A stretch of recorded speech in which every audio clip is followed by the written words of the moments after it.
आज 15 अक्टूबर श्रीमान अब्दुल कलाम जी की जन्म जयंती पर हम सब इकट्ठे हुए हैं। आज डीआरडीओ के परिसर में उनकी एक प्रतिमा का अनावरण करने का मुझे सौभाग्य मिला।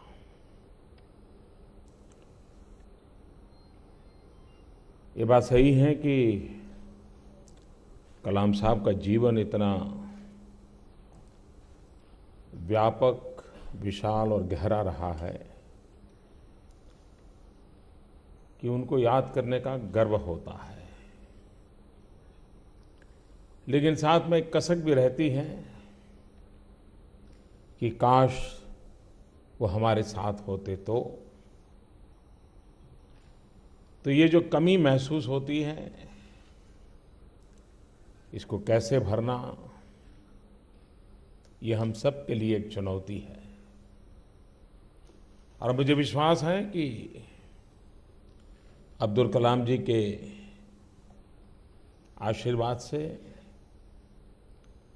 उन्होंने हम देशवासियों को जो शिक्षा दीक्षा दी है, उससे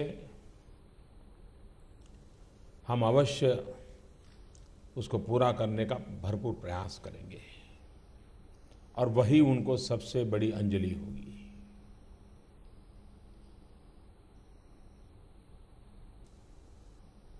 वे राष्ट्रपति बने,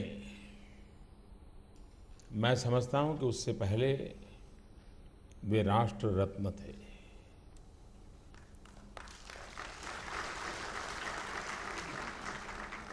और ऐसा बहुत कम होता है कि एक व्यक्ति पहले राष्ट्र रत्न बने और बाद में राष्ट्रपति पद को स्वीकार करें। और वह उनके जीवन की ऊंचाइयों से जुड़ा हुआ था। भारत सरकार ने तय किया है कि जहां पर उनका जन्म हुआ और जहां पर उनकी अंत्येष्टि हुई,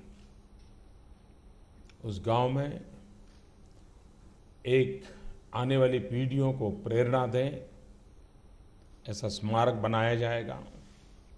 सरकार ने ऑलरेडी वो ज़मीन एक्वायर कर ली है। मैंने मंत्रियों की एक कमेटी भी बनाई है जो आने वाले दिनों में उसका आखिरी रूप तय करके ऐसा कैसा स्मारक हो जो आने वाली पीढ़ियों को प्रेरणा देता रहे और कलाम साहब का जीवन हमेशा हमेशा हम सब के लिए मार्गदर्शक बनता रहे। दो बातें कलाम साहब की जो स्वाभाविक नजर आती हैं, एक तो उनके बाल।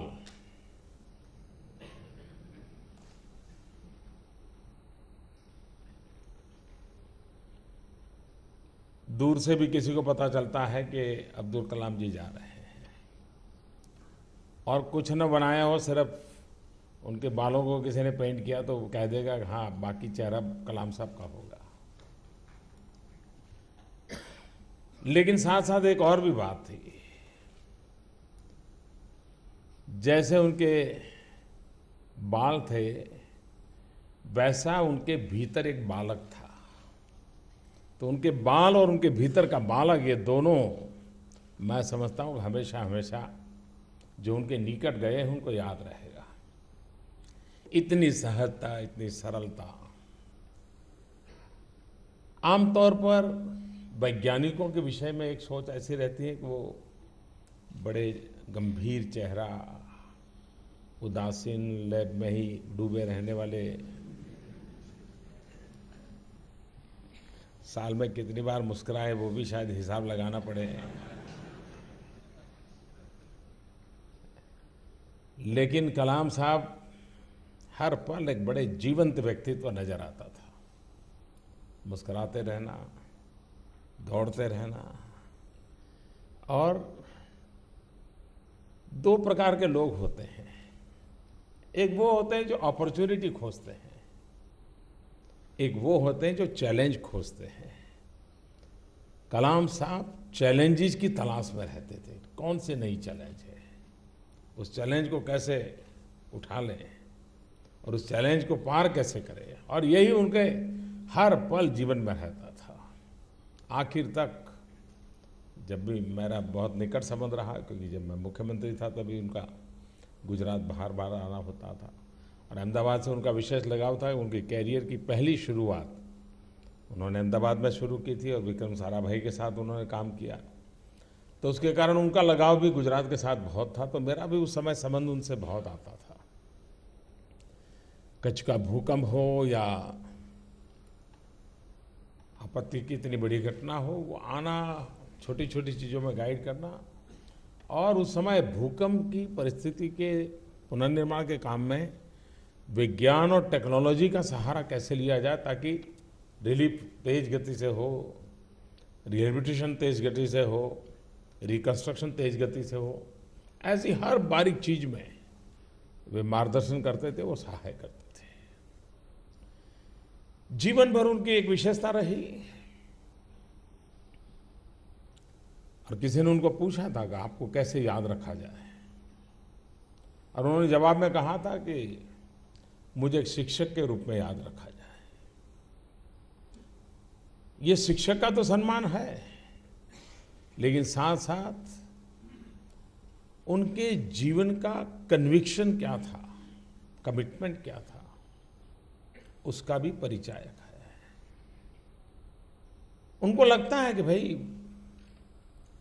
50 व्यक्तियों का समूह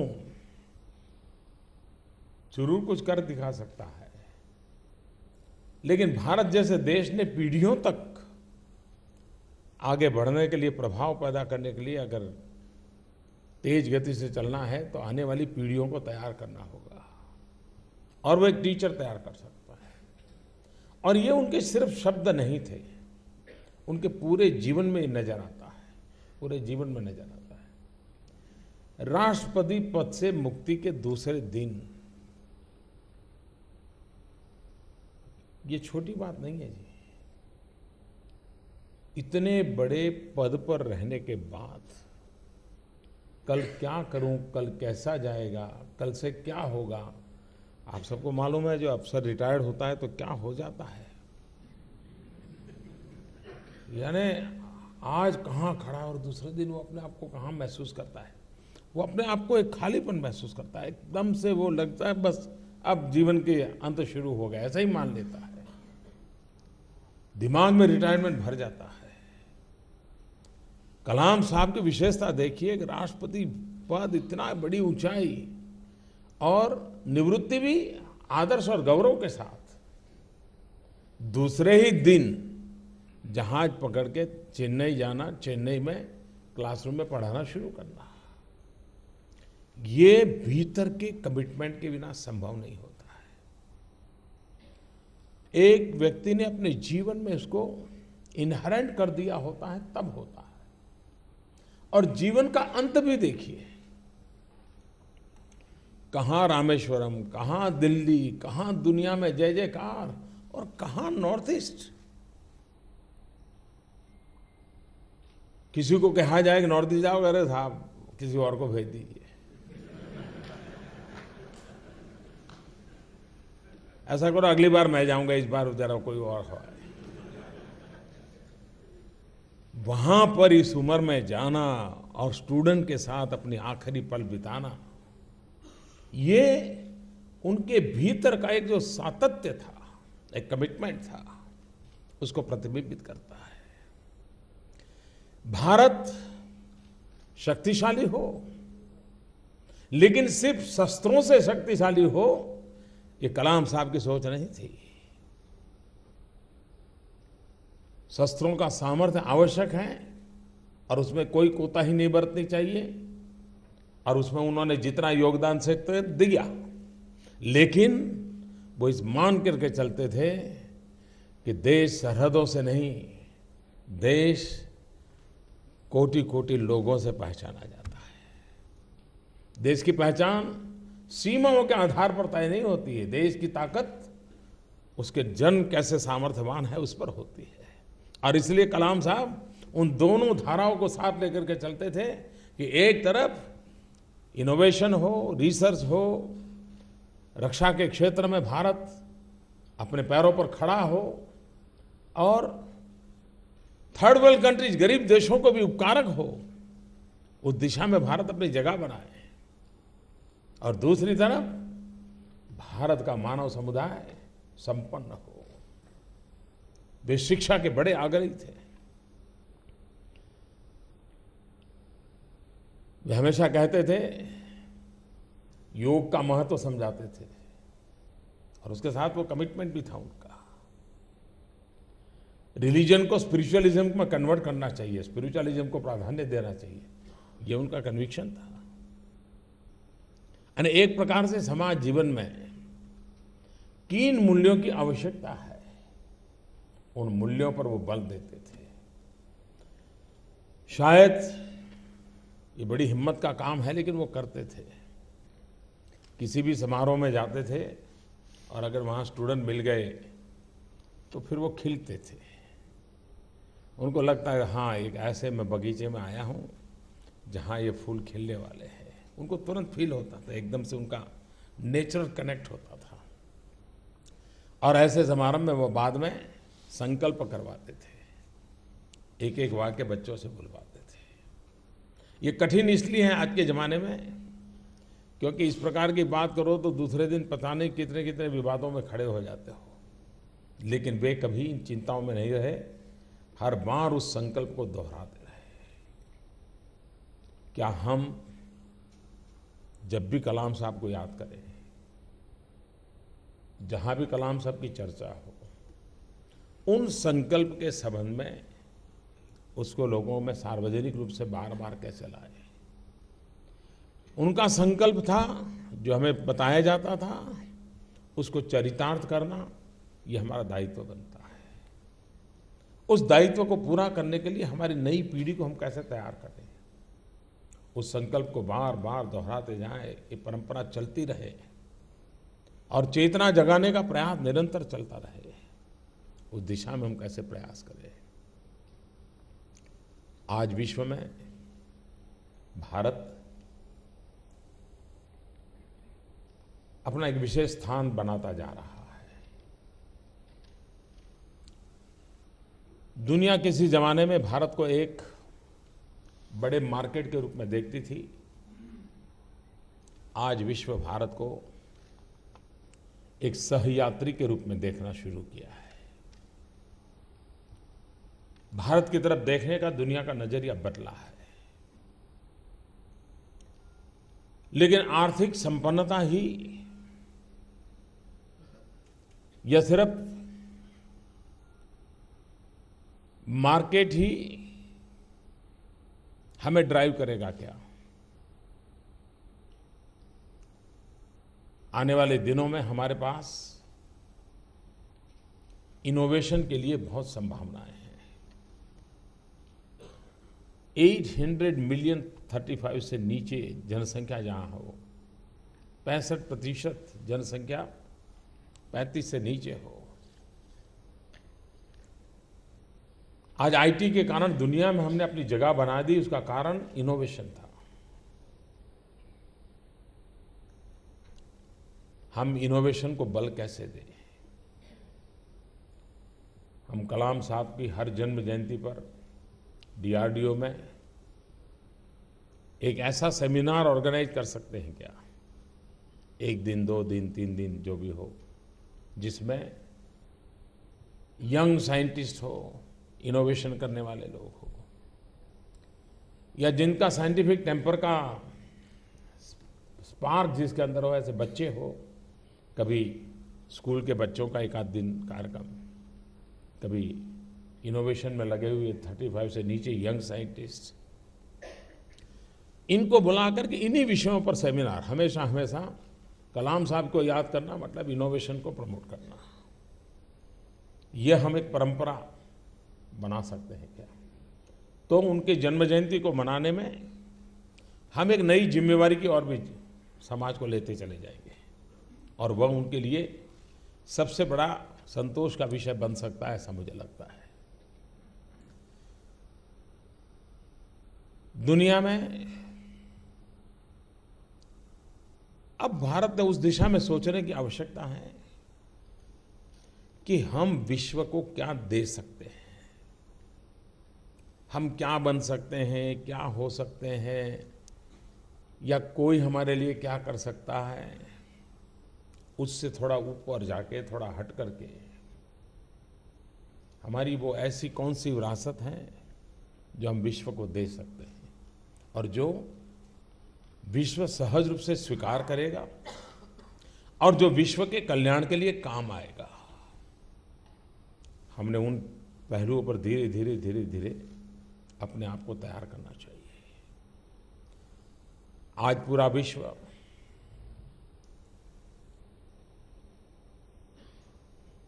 साइबर क्राइम को लेकर के बड़ा परेशान है।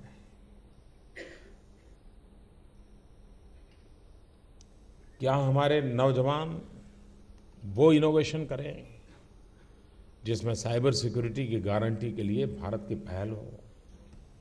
भारत एक ऐसी जगह हो जहां साइबर सिक्योरिटी के लिए पूरी संभावनाएं हैं। जितनी सीमा सुरक्षा महत्व की बनी है, उतनी ही साइबर की सिक्योरिटी महत्व की बनी है, क्योंकि विश्व बदलता चला जा रहा है। उसमें हम किस प्रकार से कंट्रीब्यूट कर सकते हैं। हमारी खोज, हमारे विज्ञान, हमारे संसाधन कॉमन मैन की जिंदगी में बदलाव ला सकते हैं, क्वालिटी ऑफ लाइफ में कोई चेंज ला सकते हैं। भारत गरीब देश रहा है। हमारे ये सारे संसाधन, संशोधन, ये सब कुछ गरीब की क्वालिटी ऑफ लाइफ में बदलाव लाने के लिए हो सकता है। अब हमने 2022 तक हर गरीब को घर देने का सोचा है। अब उसमें हमें नई टेक्नोलॉजी, नए चीजें लानी पड़ेगी। वो कौन से मटेरियल से अच्छे मकान बन सकते हैं, वो नई खोज करनी पड़ेगी। वो कौन सी टेक्निक होगी कि जिसके कारण फास्टेस्ट मकान बना सकते हैं हम। वो कौन सी टेक्निक होगी जिससे हम लो कॉस्ट मकान बना सकते हैं। क्यों ना हो। कलाम साहब चाहते थे देश के किसान का कल्याण करना है, देश के गरीब का कल्याण है, तो हमारी नदियों को जोड़ना। ये नदियों को जोड़ना सिर्फ परंपरागत इंजीनियरिंग वर्क से होने वाला नहीं है। हमें इनोवेशन चाहिए, एक्सपर्टाइज चाहिए, स्पेस साइंस की मदद चाहिए। इन सारी बातों करके हम क्या लोगों की जिंदगी में बदलाव ला सकते हैं। ये हमारी रोजमर्रा की जिंदगी है जिसमें हमें बदलाव लाना है। आज भी दुनिया में प्रति हेक्टेयर जो क्रॉप है उसकी तुलना में हमारा बहुत कम है। आज दुनिया में प्रति कैटल जितना मिल्क मिलता है उसकी तुलना में हमारा कम है। वो कौन से वैज्ञानिक तरीके हो, वो कौन सा वैज्ञानिक टेम्पर हो जो किसान के घर तक पहुंचे, पशुपालक के घर तक पहुंचे, ताकि उसकी जिंदगी में बदलाव आए। और इसलिए विज्ञान को हमने सामान्य मानवी की जिंदगी में बदलाव लाने के लिए उस एप्लीकेबल साइंस को कैसे लाया जाए, उस टेक्नोलॉजी को कैसे हम इनोवेट करें। ये ठीक है, डीआरडीओ में जो लोग बैठे हैं उनका एक क्षेत्र अलग है, लेकिन उसके बावजूद भी ये वो बिरादरी है जिसका इनोवेशन, विज्ञान, खोज, ये उसके सहज प्रकृति के हिस्से हैं। हम धीरे धीरे इसको एक्सपांड करते हुए, अब्दुल कलाम जी को याद करते हुए हम देश को क्या दे सकते हैं, और यही ताकत दुनिया को देने की ताकत बन सकती है। अब कभी कभार हम जब पढ़ते हैं, सुनते हैं कि भाई हमारे यहाँ किसान अन्न पैदा करता है लेकिन काफी मात्रा में बर्बाद हो जाता है। क्या उपाय हो सकते हैं? हर प्रकार के उपाय हो सकते हैं। टेम्पररी भी क्यों न हो, उसको रखरखाव की व्यवस्थाएं क्या हो सकती है। ऐसी बहुत सी चीजें हैं जिसमें हमने हमारी पुरानी पद्धतियों में से प्रेरणा लेना, नए इनोवेशन करना और उसमें से नए इक्विपमेंट तैयार करना, व्यवस्थाएं खड़ी करना, जो विज्ञान के द्वारा समाज जीवन में परिवर्तन का एक कारण बन सकते हैं, सहारा बन सकते हैं। विश्व जिस प्रकार से बदल रहा है उसमें सामुद्रिक सुरक्षा एक बहुत बड़ा विषय बनता चला जा रहा है। ब्लू इकोनॉमी की तरफ दुनिया बढ़ रही है। अब जब ब्लू इकोनॉमी की तरफ बढ़ रही है तब समुद्रिक जीवन में उससे साथ जुड़े हुए व्यापार से संबंध है। सामुद्रिक खोज एक बहुत बड़ा क्षेत्र अधूरा पड़ा है।